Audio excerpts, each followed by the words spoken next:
Hello friends, today we will study about Angel curve. In 19th century, a German economist Angel has given this theory Angel curve. From there the Angel word come. It shows a relationship between income and quantity purchase of a particular commodity.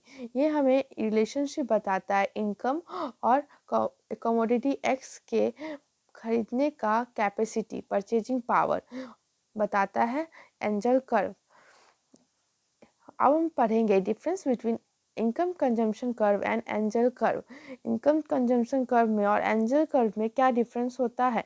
Income consumption curve जो होता है वो दो commodity case को बताता है, वहीं जो एंजल कर्व होता है वन कमोडिटी केस को बताता है, सिंगल कमोडिटी केस को बताता है। इनकम कंजम्पशन कर्व जो होता है वो इनकम चेंज होने पे कमोडिटी एक्स और कमोडिटी वाई में कितना चेंज होता है उसके बारे में बताता है। वहीं इनकम कंजम्पशन एंजल कर्व हमें बताता है इनकम के चेंज होने पे कमोडिटी एक्स में कितना चेंज होता है। एंजल कर्व जो होता है वो पॉजिटिवली स्लोप होता है। इस मतलब ये रिलेशनशिप बताता है कि जैसे जैसे हमारा इनकम बढ़ेगा वैसे ही कमोडिटी के एक्स के खरीदने का परचेजिंग पावर जो है बढ़ेगा। मतलब हमारा इनकम 100 रुपया बढ़ा तो हमारा कोई चीज़ का परचेजिंग पावर और क्या होगा, बढ़ेगा। ये पॉजिटिवली स्लोप होता है। इसका जो स्लोप ऑफ एंजल कर्व होता है वो मेजर करते हैं delta M by delta Q. Change in money income में चेंज होने पे क्वांटिटी में कितना चेंज होना, इनकम मनी इनकम मतलब इनकम के चेंज होने पे हमारा क्वांटिटी कितना चेंज हो रहा है, वही उसी को हम लोग मेजर करते हैं स्लोप एंजल कर्व में। नॉर्मल गुड केस में जो होता है slope shows the positive relationship means as income changes like that quantity also change. Engel curve में नॉर्मल गुड्स में जो होता है उसमें पॉजिटिवली स्लोप करता है, मीन्स जैसे जितना इनकम चेंज होता है उस वैसे ही like that only quantity change. और फिर हम लोग आप पढ़ेंगे लग्जरी गुड्स के बारे में। लग्जरी गुड्स ऐसा गुड्स होता है जिसको हम लोग हमारा इनकम अगर बढ़ा तो उतना ज़्यादा हम लोग लग्जरी गुड्स को ज़्यादा कंज्यूम करेंगे। हम लोग ब्रांडेड गुड्स पे ज़्यादा खरीदने का कैपेसिटी हो जाएगा। जैसे हमारे पास पहले फ़ैन था और फिर जैसे ही मेरे पास पैसा पड़ा तो हम एयर कंडीशनर ले आए, वैसे ही हम लोग अपना कंजम्पशन और इंक्रीज करेंगे जैसे हमारा इनकम बढ़ेगा। वही लग्जरी गुड में स्लोप जो होता है वो डिक्लाइनिंग होता है, मतलब वो एक्स एक्सिस जैसे कि आप देख रहे हैं कि slope of angel curve in luxury good decline हो रहा है एट एक पॉइंट पे वो इंक्रीज होता रहता है, धीरे धीरे वो डिक्लाइन होता रहता है। मीन्स जब हम it in luxury item as income increases, जैसे हमारा इनकम 300 से 400 में चला जाएगा तो हमारा तो क्वांटिटी का परचेजिंग पावर है Q1 से Q3 पे चला जाएगा।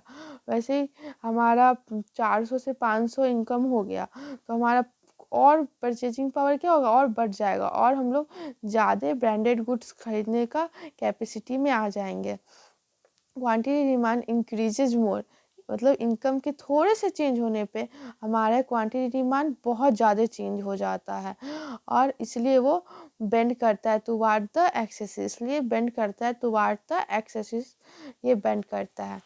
अब हम लोग पढ़ेंगे इंफीरियर कमोडिटी पे। इंफीरियर कमोडिटी मतलब होता है low quality of goods. Low quality of goods means जब हमारा इनकम थोड़ा सा भी इंक्रीज हुआ तो हम लोग सस्ते चीज़ को छोड़ के थोड़े अच्छे चीज़ खरीदेंगे।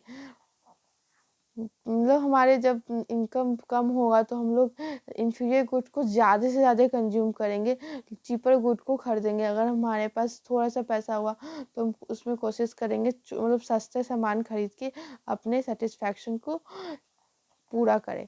और हमारा जैसे हमारा प्राइस 300 रहा तो हम लोग Q1 पे रहेंगे, मतलब मतलब हमारा प्राइस, जब हमारे पास इनकम 300 रुपया है तो हम Q1 मतलब Q1 परचेजिंग पावर रखेंगे। मतलब क्वांटिटी कितना होगा हमारा लग्जरी इन्फीरियर गुड्स में Q1 पे रहेगा। मतलब हम लोग ज़्यादा से ज़्यादा क्वांटिटी खरीदेंगे, और जैसे ही हमारा प्राइस इनकम 300 से 400 पे चला जाएगा, वैसे ही हम लोग कम कर देंगे चीपर गुड को खरीदना, हम लोग थोड़ा ब्रांडेड पे शिफ्ट हो जाएंगे।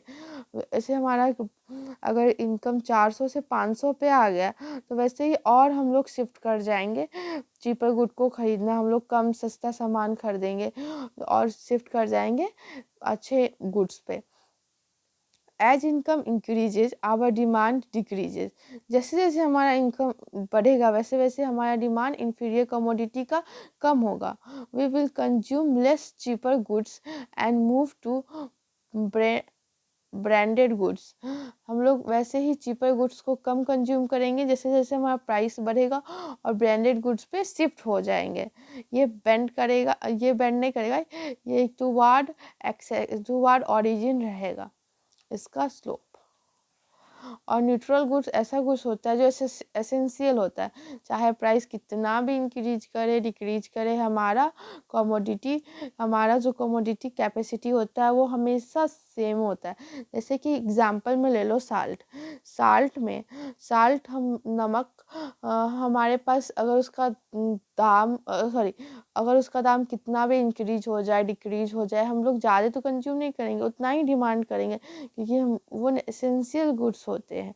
जैसे इसका दाम अगर 300 हो गया तो भी हम उतना ही डिमांड करेंगे।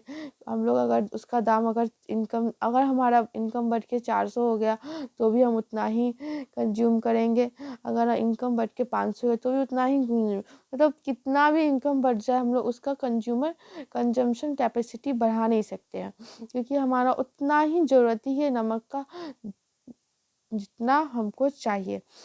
I hope you all understand this theory better in way. Thank you.